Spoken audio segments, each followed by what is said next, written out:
6. Eu vou pedir que vocês mantenham dois textos abertos, dois textos paralelos, que são Apocalipse capítulo 6 e Mateus capítulo 24. As outras porções, a projeção vai nos ajudar, mas mantenham principalmente esses dois textos abertos, Mateus 24 e Apocalipse capítulo 6. Hoje nós adentramos na porção onde João vai descrever o início do período tribulacional. Então, esses dois textos paralelos vão nos ajudar. Eu vou ler o primeiro verso do capítulo 6 de Apocalipse, que diz assim: E havendo o cordeiro aberto um dos selos, olhei e ouvi um dos 4 animais que dizia, como em voz de trovão: Vem e vê. Esse é o nosso objetivo, ver também aquilo que João viu. Nosso Deus, nós temos Tua palavra aberta diante de nós. Carecemos que Teu Espírito Santo nos dê os limites para transmiti-la e interpretá-la. Ajuda-nos para que isto fortaleça ainda mais a nossa confiança, então, em nosso tão grande Salvador. É no nome dele que nós te rogamos. Amém.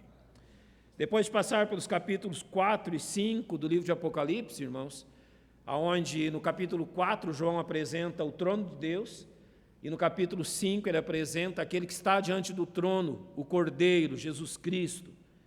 E no capítulo 5 nós vimos que apenas Jesus realmente é digno de abrir os selos do juízo de Deus.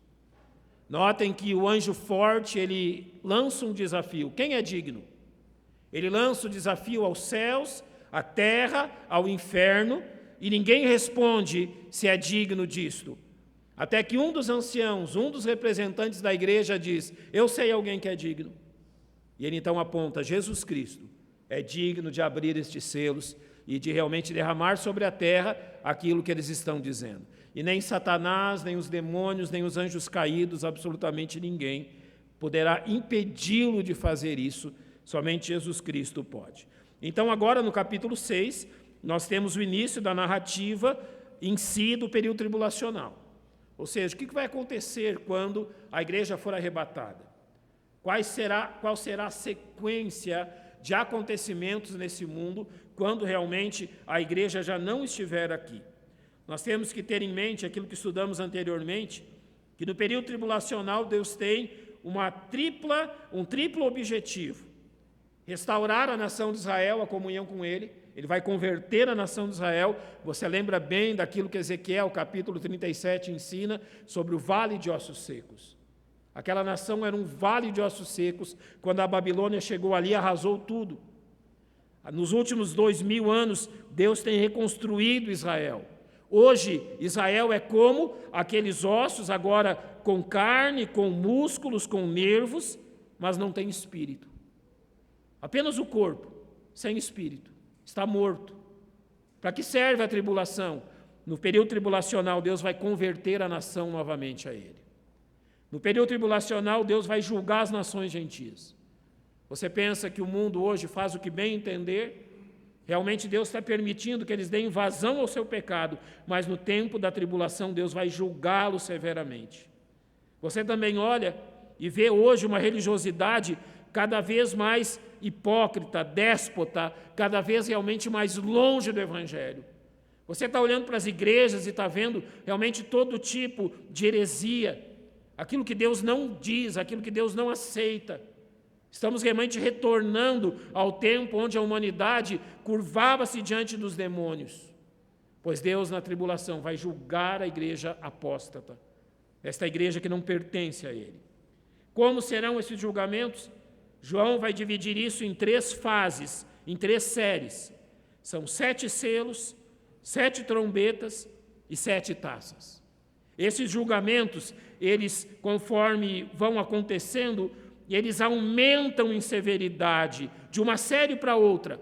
A severidade é cada vez maior. Os selos apresentam os juízos dos primeiros 3 anos e meio da tribulação. Eles têm uma severidade, mas ainda não como os outros. Quando você entra na segunda parte da tribulação, que as Escrituras chamam de a grande tribulação, você tem as trombetas, já há uma severidade muito maior. E bem no final destes últimos 3 anos e meio, vocês têm as taças, onde realmente é o máximo do suportável da ira de Deus pelos homens deste mundo. Então agora, João começa a nos dizer como será o início do período tribulacional. E ele diz claramente isso. Verso 1, havendo o cordeiro aberto um dos selos, olhei e ouvi um dos 4 animais que dizia com voz de trovão, vem e vê. Ou seja, ele aqui é chamado para realmente contemplar a revelação da ira de Deus sobre este mundo. Um dos 4 seres que cercam o trono de Deus clama em alta voz, realmente a João, aquilo que sucederá. Então, agora ele começa a narrar a abertura de cada um desses selos. Vamos ao primeiro, no verso 2. E olhei, e eis um cavalo branco, e o que estava sentado sobre ele tinha um arco, e foi-lhe dada uma coroa, e saiu vitorioso e para vencer. Não é estranho que você encontrará muitos intérpretes bíblicos, pelo uso de um cavalo branco aqui, dizendo que esse cavalo branco representa Jesus Cristo, e que este arco e esta coroa representam o Evangelho, e que isto representa a vitória do Evangelho neste mundo. Mas como nós sabemos que essa não é a interpretação correta do texto, simplesmente cruzando esse texto com uma outra narrativa que Jesus nos dá agora, em Mateus 24, sobre a cronologia da tribulação. Então, quando nós cruzarmos esses 2 textos, ficará claro o que vai acontecer em cada uma destas fases. E neste capítulo, neste verso 2, nós podemos abrir nossas Bíblias em Mateus capítulo 24, o início da narrativa de Jesus a respeito do período tribulacional. No verso 20, eu não vou retomar muito do capítulo 24 de Mateus, porque nós já tratamos dele, mas eu vou por partes, sabendo que os irmãos já entendam o que o capítulo quer nos ensinar. Mas olhe que no capítulo 24, versos 4 e 5, quando Jesus inicia a descrição do período tribulacional, ele começa assim: e Jesus respondendo disse-lhes, acautelai-vos que ninguém vos engane, porque muitos virão em meu nome dizendo, eu sou o Cristo, e enganarão a muitos. Como que Jesus começa narrando o princípio da tribulação? Ele diz realmente que aparecerão aqueles que dirão, eu sou o Cristo, ou seja, querendo se parecer com ele e ocupar o lugar dele. O que isso nos ensina a respeito da descrição de Apocalipse 6:2? Quem é o homem sobre o cavalo branco? O próprio anticristo. Aquele que se parece com Cristo, aquele que é o mais possível parecido com Cristo, sem ser Cristo. Então, como começa o período tribulacional? Notem que, assim que a igreja for arrebatada, surgirá neste mundo um homem que nós hoje até possamos conhecê-lo, saber quem é, mas não saber que ele é um anticristo. Nós não saberemos disso, porque nós não estaremos mais neste mundo quando isso acontecer. O primeiro grande fato do período tribulacional é que um homem surge. Ele traz junto de si um arco, ou seja, aqui o arco quer dizer exatamente isso, que ele tem uma abrangência. O arco era uma arma de longo alcance, ele tem uma abrangência nisso que ele vai fazer. Então, aquilo que Jesus fala em Mateus 24 e aquilo que realmente João ensina em Apocalipse 6, demonstra que o período tribulacional começa exatamente pelo surgimento do anticristo. Se nós olharmos para a profecia de Daniel 9, verso 27, falando sobre o anticristo, ele diz assim, e ele firmará aliança com muitos por 1 semana. Ele quem? O anticristo. Então, no início da tribulação surge aquele que realmente se parecerá tanto com Cristo, ao ponto dos próprios judeus crerem que ele é o próprio Messias. Ele enganará muitos. Realmente, o Senhor Jesus chamou a atenção para isso. Muitos virão em meu nome dizendo, eu sou o Cristo, e enganarão a muitos. E é assim que começa o período tribulacional, pela ascensão deste homem chamado a besta, o anticristo. Como eu disse, o texto diz que ele estava sentado, e o que estava sentado sobre ele, sobre o cavalo, tinha um arco, demonstrando realmente o seu poder militar para garantir essa falsa paz entre as nações. Então, este do cavalo branco é aquele que se assemelha a Cristo, quer parecer-se com Cristo e mantém o seu poder através de garantias militares. Ao dizer-lhe, foi-lhe dada uma coroa, representa aquilo que os líderes mundiais farão e que está descrito em Apocalipse capítulo 13, versos 1 e 2. E eu pus-me sobre a areia do mar aqui simboliza as nações, e vi subir do mar, das nações, uma besta que tinha 7 cabeças e 10 chifres. Os chifres aqui representam a autoridade de nações. Ao dizer que ele tem 7 cabeças, quer dizer que aqueles governantes que o apoiaram, deste grupo de 10, ele conquistou 3, ele derrubou 3, a autoridade de 10 grupos, ou 10 nações, ou 10 blocos de nações que possuem a ele, que possuem realmente, ele possui o poder sobre elas. E sobre as suas cabeças um nome de blasfêmia. Notem agora o verso 2. E a besta que vi era semelhante ao leopardo, e os seus pés como urso, e a sua boca como de leão. E o dragão deu-lhe o seu poder e o seu trono e grande poderio. O que você lembra ao ler essa descrição? Da visão de Daniel. Ele viu os reinos no mundo, e principalmente o último reino, como realmente tendo todo o poder que os reinos anteriores dele tiveram. O leopardo, o urso e o leão representam os reinos anteriores ao Império Romano, que agora será restaurado. E ao dizer que o dragão deu-lhe o seu poder, demonstra que este homem que surge no início do período tribulacional, ele é fortalecido, realmente tomado, habitado por Satanás, que usa para o seu intento. Então, como começa a tribulação? Começa pela ascensão de um líder mundial. O primeiro fato que acontecerá no período tribulacional é que um homem vai convencer as nações, pelo seu poderio bélico, pelo seu poderio econômico e pelo seu poderio político, que ele é a solução para os problemas deste mundo. Ele será tão sagaz naquilo que ele vai fazer, e nós estamos contemplando desde sábado uma luta, não é, entre a faixa de Gaza, os palestinos e Israel. O anticristo estabelecerá a paz entre esses povos. Imagina, a paz entre aqueles que hoje estão em guerra. Você sabe que o território de Israel corresponde a 1% dos territórios árabes. Apenas 1%. Mas toda a guerra envolve este 1%. Todos eles querem aquele território. E o anticristo conseguirá, então, no início da tribulação, estabelecer a paz. E assim que iniciará o período tribunacional. Diz ainda que ele saiu vitorioso e para vencer. Ou seja, ele será um líder poderoso e realmente invencível entre os seus pares naquele tempo. Depois, nos versos 3 e 4, um segundo estágio disso, é aberto um segundo selo. Então João descreve, havendo aberto o segundo selo, ouviu o segundo animal dizendo, vem e vê. Novamente João é chamado a fim de contemplar os acontecimentos do período tribulacional. E saiu outro cavalo, vermelho, e ao que estava sentado sobre ele foi dado que tirasse a paz da terra e que se matassem uns aos outros, e foi-lhe dado uma grande espada. É importante novamente nós cruzarmos esse texto com Mateus capítulo 24. Primeiro nós lemos o verso 5. Olha agora como Jesus dá a cronologia do período tribulacional no verso 6. E ouvireis de guerras e de rumores de guerras. Olhais, não vos assusteis, porque é mister que tudo isso aconteça, mas ainda não é o fim. Assim, este cavalo vermelho simboliza as guerras resultantes da disputa do poder no período tribulacional. O anticristo não vai reinar soberano.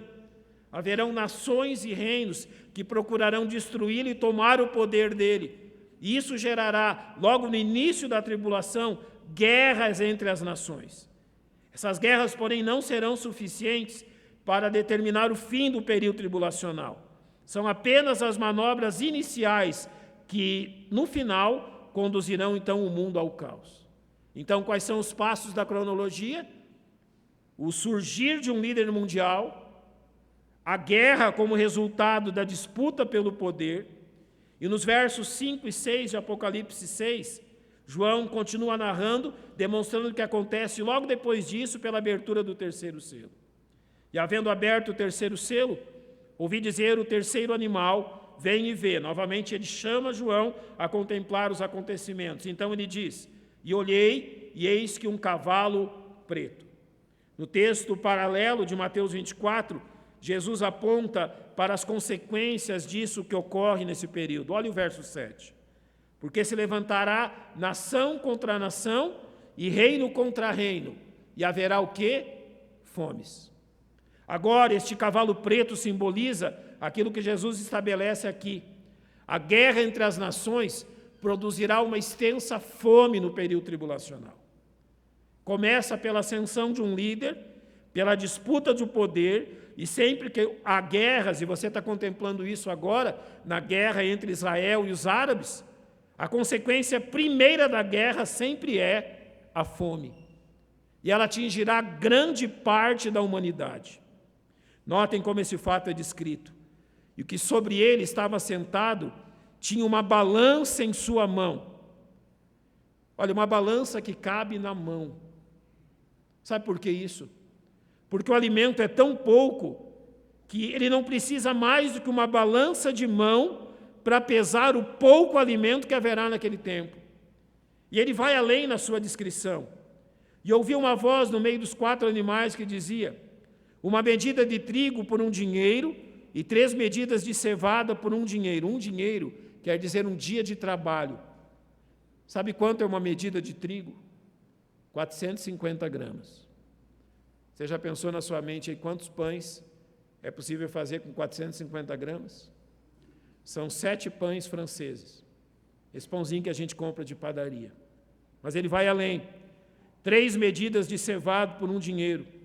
Cevada é o mais barato dos cereais. 3 medidas de cevada nem de perto alimentam uma família. Quer dizer que alguém vai ter que trabalhar um dia inteiro para comprar só a comida que é insuficiente para a sua família. Isso é o ponto em que a fome chegará no tempo tribulacional. Esta liderança do anticristo produzirá guerras.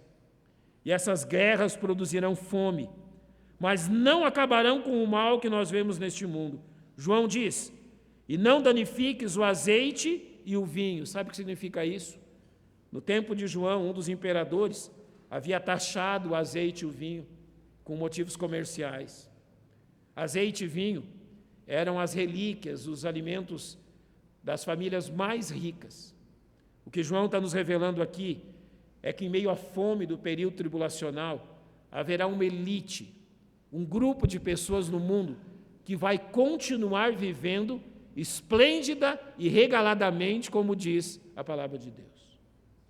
A fome não vai acabar com um grupo de pessoas, talvez menos de 1% da população do mundo, que mesmo em meio a um estado de pré-catástrofe no mundo, no período tribulacional, vai continuar vivendo da forma que sempre viveu. Enquanto grande parte da população passa fome, esta elite que domina o mundo continuará a se regalar com tudo de bom que há de tipos de alimentos e daquilo que o ser humano pode produzir. Mas então João vai além nos versos 7 e 8. O 4º selo. E havendo aberto o 4º selo, ouvi a voz do 4º animal que dizia, vem ver, pela 4ª vez, João é chamado a contemplar os fatos que se darão no período tribulacional. No texto paralelo de Mateus 24, nós podemos ler no verso 7, o texto que lemos, porque se levantará nação contra nação, reino contra reino, e haverá fomes. Mas agora Jesus acrescenta que também haverá pestes e terremotos em vários lugares. Olha aquilo que é dito sobre este cavalo amarelo em Apocalipse 6. Olhei, e eis que um cavalo amarelo, e o que estava sobre ele tinha por nome morte. Sabe que isto, como isso é escrito no original? Seria assim, olhei, e eis um cavalo lívido. Sabe o que é a cor lívida? A cor de um cadáver. Não tem cor. É a cor de um corpo morto. A palavra morte quer dizer Hades, o inferno. Então, literalmente, olhei, e eis que um cavalo de cor morta, e o que estava sentado sobre ele tinha por nome Hades, inferno, porque literalmente diz que o inferno o seguia. O reino dos mortos o seguia. E nota então o que é dito sobre ele. Foi-lhe dado poder para matar a quarta parte da terra, com espada, com fome, com mortandade e as feras da terra. Todas essas formas que diz aqui, espada, fome, mortandade pelas feras, são causados diferentes tipos de morte causados pela guerra. Um morticínio por meios violentos, que consumirá 25% dos habitantes da terra. Agora, nesse momento da primeira parte da tribulação, 1/4 dos habitantes da terra morre. E morrem de que forma? Violenta. Não é preciso pensar muito para entender aqui que as pessoas vão se matar por comida, vão se matar por água. Lugares na terra onde já haviam sido colonizados, agora as feras da terra se multiplicarão. Elas atacarão os homens. Ou seja, a nossa civilização, nesse período agora, começa a ruir. Aquilo que nós conhecemos como cidades, países, principados, aquilo que nós conhecemos como sociedade civil organizada. Neste ponto agora, ela começa a ruir, começa a perder o controle. Já não se tem mais controle sobre as cidades, já não se tem mais controle sobre os alimentos, já não se tem mais controle sobre o acesso à água. As pessoas vão cercar as águas, as fontes de água, vão fazer guerra por água, guerra por alimento. Começa realmente os pilares da nossa sociedade a ruírem, a derrubar aquilo que nós conhecemos como sociedade. O morticínio por meios violentos começa a ser algo espalhado pelo mundo. Então nós chegamos ao 5º selo, verso 9. E havendo aberto o 5º selo, vi debaixo do altar as almas dos que foram mortos por amor da palavra de Deus e por amor do testemunho que deram. Notem que agora João vê a abertura do 5º selo, e ele olha não para a terra, ele agora olha para o céu. O que acontece então na tribulação, quando a nossa sociedade, a organização da nossa sociedade começa a ruir? Em Mateus 24, no verso 9, na cronologia que Jesus apresentou, é dito: então vos hão de entregar para serdes atormentados, matar-vos-ão, e sereis odiados de todas as nações por causa do meu nome. A sociedade começa a ruir. Os pilares da nossa sociedade agora estão deteriorados. Já não há mais como dominar isso. Nós precisamos achar um culpado disso. Quem são os culpados? Aqueles que ainda creem em Deus. A semelhança da Segunda Guerra Mundial, onde Hitler colocou a culpa nos judeus.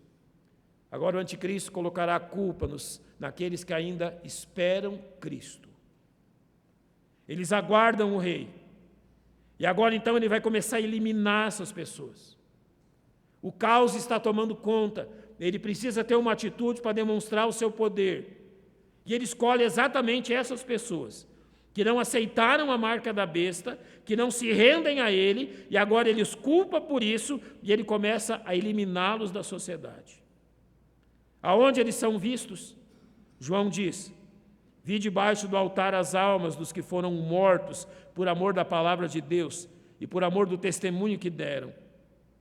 Notem aquilo que diz o verso 10. E clamavam com grande voz, dizendo: até quando, ó verdadeiro e santo dominador, não julgas e vingas o nosso sangue dos que habitam sobre a terra? A alma dessas pessoas é a alma daqueles que perderam a sua vida no tempo tribulacional. Lembra que Jesus diz no capítulo 24 de Mateus: e aquele que perseverar até o fim será salvo. Não aceitaram a marca da besta, não se curvaram diante delas, esperam o rei e foram mortos por causa disso. Os mártires do período tribulacional agora clamam pelo derramar da ira de Deus sobre os homens que fizeram isto. Então é dito que foram dadas a cada um compridas vestes brancas, demonstrando que foram salvos. E foi-lhe dito então: E foi-lhe dito que repousasse ainda um pouco de tempo, até que também se completasse o número de seus conservos e seus irmãos, que haviam de ser mortos como eles foram. Aqui está a resposta: até quando? E o Senhor responde: até que se complete o número dos mártires. Deus permitirá então que esses fatos ocorram durante a primeira metade da tribulação. As pessoas vão pagar com a sua vida pela sua fé em Jesus Cristo. Mortos são encontrados agora debaixo do trono, guardados pelo Cordeiro, até que o número deles se complete. Então nós chegamos ao sexto selo, e é até aqui que nós vamos ir hoje.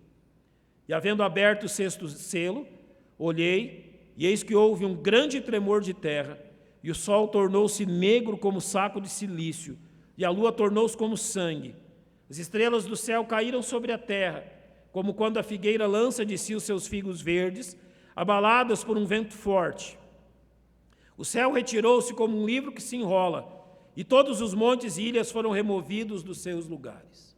O sexto selo agora apresenta o começo da ira de Deus sendo derramada de uma forma ainda mais veemente sobre o mundo. E é interessante quando nós voltamos os nossos olhos para o Velho Testamento, nós contemplamos alguns dos profetas estabelecendo exatamente isso. Olhe que Joel havia profetizado, Joel 2:31. Ele diz assim: o sol se converterá em trevas e a lua em sangue, antes que venha o grande e terrível dia do Senhor. Então ele já começa a determinar que realmente o firmamento está sendo abalado porque Deus está derramando a sua ira. Joel também diz no capítulo 3, versos 14 e 15, multidões, multidões no vale da decisão, porque o dia do Senhor está perto no vale da decisão. O sol e a lua se enegrecerão e as estrelas retirarão o seu resplendor. Além deles, Ageu capítulo 2, verso 6, disse assim: porque assim diz o Senhor dos Exércitos, ainda uma vez daqui a pouco farei tremer os céus e a terra, o mar e a terra seca. Isaías ainda completa: e todo o exército do céu se dissolverá, os céus se enrolarão como um livro, e todo o seu exército cairá, como cai a folha da vide e como cai o figo da figueira. Jeremias capítulo 4 completa essa visão dizendo: observei a terra, e eis que era sem forma e vazia, também os céus, e não tinham a sua luz. Verso 24 diz: observei os montes, e eis que estavam tremendo, e todos os outeiros estremeciam. Agora então são abalados os céus e a terra. Há muitas hipóteses sobre o que acontece aqui. Alguns entendem que aquilo que está descrito aqui, que os profetas descreveram e que João descreve em Apocalipse 6, sejam as consequências de uma guerra nuclear. Ou seja, as consequências das nações terem chegado às vias de usarem seus armamentos nucleares. Então, aquilo que a Bíblia descreve aqui, nesta visão, seria a consequência destas ogivas nucleares sendo explodidas, explodindo cidades e abalando realmente o planeta como nós o conhecemos. É possível? É possível. É possível também que aquilo que esteja acontecendo aqui não envolva questões nucleares, mas envolva a própria ação de Deus através de usar coisas que já aconteceram, mas realmente numa intensidade que o mundo jamais viu. Ou seja, terremotos, meteoros, abalos sísmicos, vulcões, maremotos, tsunamis, todas coisas que já aconteceram no nosso mundo, mas numa intensidade jamais vista. Isso se dará em meio à tribulação. Isso aqui ainda não é o auge daquilo que vai acontecer. Nós estamos 2 estágios abaixo. Isso são apenas os selos. As trombetas serão ainda mais graves. E as taças mais graves que as trombetas. As taças serão tão graves que elas vão ocupar um período muito curto no final da tribulação. Sobre isso, Jesus disse que se esses dias não houvessem sido abreviados, sabe o que significa isso? A tribulação ela é dividida em 2 períodos. Aqui realmente começa o derramar da ira de Deus como o homem não imagina que pode acontecer. Deus reservou apenas os 3 anos e meio últimos da tribulação, chamados de grande tribulação, para que isso acontecesse. Ele abreviou, ao invés de 7 anos de pura ira, 3 anos e meio, para que nos primeiros 3 anos e meio ainda houvesse oportunidade de salvação. O texto de Apocalipse ainda nos diz que quando isso acontecer, os reis da terra e os grandes, notem atenção nessa descrição, Apocalipse 6, e os reis da terra e os grandes e os ricos e os tribunos e os poderosos e todo servo e todo livre, ele acrescentou aqui todos os homens, reis, homens grandes, homens ricos, homens que detêm o poder, homens que são poderosos militarmente, mas também os servos e os livres. Quando essas coisas acontecerem, se esconderão nas cavernas e nas rochas das montanhas. Agora, literalmente, a nossa sociedade entrou no caos. Esse período da tribulação, isso que está acontecendo, descreve o caos da nossa sociedade. Ela não será mais como nós a conhecemos hoje. Agora, realmente, o caos tomou conta de absolutamente todos os setores da nossa humanidade. O poder bélico e militar está nas mãos de poucos. Eles estão usando esse poder bélico e militar como nunca. Agora, realmente, o caos tomou conta daquilo que nós conhecemos como realmente a sociedade organizada. Ela praticamente não existe mais. E o texto é claro ao dizer: diziam aos montes e aos rochedos: caí sobre nós, escondei-nos do rosto daquele que está sentado sobre o trono e da ira do cordeiro. Cordeiro é uma pequena ovelhinha. Quando você olha para uma ovelhinha, qual é a visão que você tem? Ela é fofinha, não é? Você tem medo das pequenas ovelhinhas, dos cordeiros? Eles representam um perigo para você? Não. Mas aqui o texto diz que eles estão se escondendo da ira do cordeiro. Agora aquele Jesus que foi rejeitado pelo mundo mostra a sua verdadeira face. O mundo está absolutamente apavorado com tudo que está acontecendo. Os homens estão pedindo a morte. Cai sobre nós, esconde-nos do rosto daquele que está sentado sobre o trono. Literalmente agora começa a cair a ficha. Nós fomos longe demais. Literalmente agora a nossa sociedade e o nosso mundo começa a reconhecer: nós fomos longe demais e não tem mais como voltar. O caos tomou conta do mundo e agora a mão de Deus começou a pesar sobre o homem. E os homens simplesmente não sabem o que fazer. Eles não sabem que rumo tomar. Eles querem morrer, eles preferem a morte. Eles não querem encarar Deus. Notem como o capítulo 6 termina. Porque é vindo o grande dia da sua ira. Quem poderá subsistir? Quem é que vai conseguir realmente se opor a tudo isso? Quem é que vai conseguir se livrar disso? Sabe que Jesus deu a resposta a essa pergunta já há 2000 anos? Em Lucas 21, 36, Jesus diz assim: vigiai, pois, em todo o tempo orando, para que sejais havidos por dignos de evitar todas essas coisas que hão de acontecer e de estar em pé diante do Filho do Homem. Quem estará em pé diante de Jesus Cristo naquele dia? Sua igreja, ressurreta, glorificada e recompensada. Aquele Jesus que os homens negaram, aquele Jesus que os homens crucificaram, aquele Jesus que a nossa sociedade rejeita, é Ele que diz: vigiai, pois, em todo o tempo, para que sejais havidos por dignos, ou seja, de estar ao lado dEle, quando essas coisas hão de acontecer. Para os homens daqueles dias, será tarde demais. Não haverá mais o que fazer. o tempo da salvação se fechará. Na segunda metade da tribulação não haverá salvação. Aqueles que serão salvos no período tribulacional, os mártires, são salvos na primeira metade.